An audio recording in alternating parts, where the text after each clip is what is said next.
একটা ছোট্ট গ্রাম ছিল, নাম চাঁদপুর। এই গ্রামে সব ছিল, মাঠ, নদী, গরু, ছাগল, খেলার মাঠ, আর ছিল হাসি খুশি মানুষজন। তবে এই গ্রামে ছিল না একটা জিনিস, সেটা হলো একজন মেয়ের স্বপ্ন। গ্রামের এক কোণে বাস করত এক মেয়ে, নাম নীরা। সে ছিল অল্প বয়সী, মায়াবী, আর চোখে ছিল বড় বড় স্বপ্ন।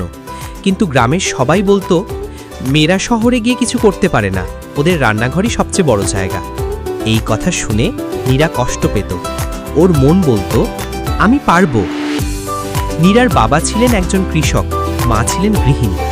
তারা চেয়েছিল মেয়েটা সংসার করুক, ঠিকমতো একটা ছেলে দেখে বিয়ে হোক। কিন্তু নীরার মাথায় ঘুরত ডাক্তার হওয়ার স্বপ্ন। একদিন গ্রামের হাটে একজন শহরের লোক এসেছিলেন, নাম ছিল রিয়াজ স্যার। তিনি ডাক্তারদের নিয়ে এক প্রজেক্ট করতে এসেছিলেন। নীরা ছুটে গেল তার কাছে, বলল, স্যার, আমি ডাক্তার হতে চাই, আমি কি করতে পারি? রিয়াজ স্যার হেসে বললেন, তুমি যদি সত্যি মন দিয়ে পড়াশোনা করো, আমি তোমায় সাহায্য করব, তবে তোমায় গ্রাম ছাড়তে হবে, শহরে যেতে হবে পড়তে। নীরা দ্বিধায় পড়ে গেল।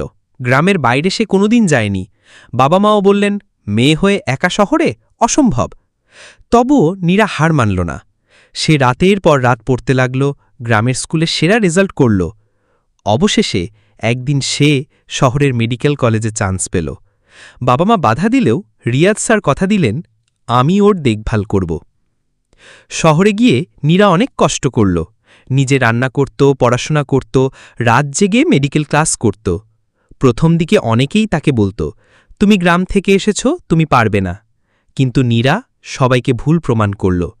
5 বছর পর একদিন চাঁদপুর গ্রামে এক বিশাল অনুষ্ঠান। মঞ্চে একজন সুন্দর শাড়ি পরা ডাক্তার মাইক্রোফোনে বলছেন, আমি এই গ্রামের মেয়ে নীরা, আমি আজ একজন ডাক্তার। আমি আজ ফিরে এসেছি আমার গ্রামে, যাতে আর কোনো মেয়েকে তার স্বপ্ন ত্যাগ করতে না হয়। গ্রামবাসী হাঁ করে তাকিয়েছিল, তারপর করতালি দিয়ে উঠল। সেই দিন থেকে চাঁদপুরে মেয়েরা শুধু পুতুল নিয়ে খেলে না, তারা স্বপ্ন দেখে, লেখাপড়া করে, বড় হতে চায়। নীরা আজও বলে, গ্রাম হোক ছোট, স্বপ্ন হোক বড়।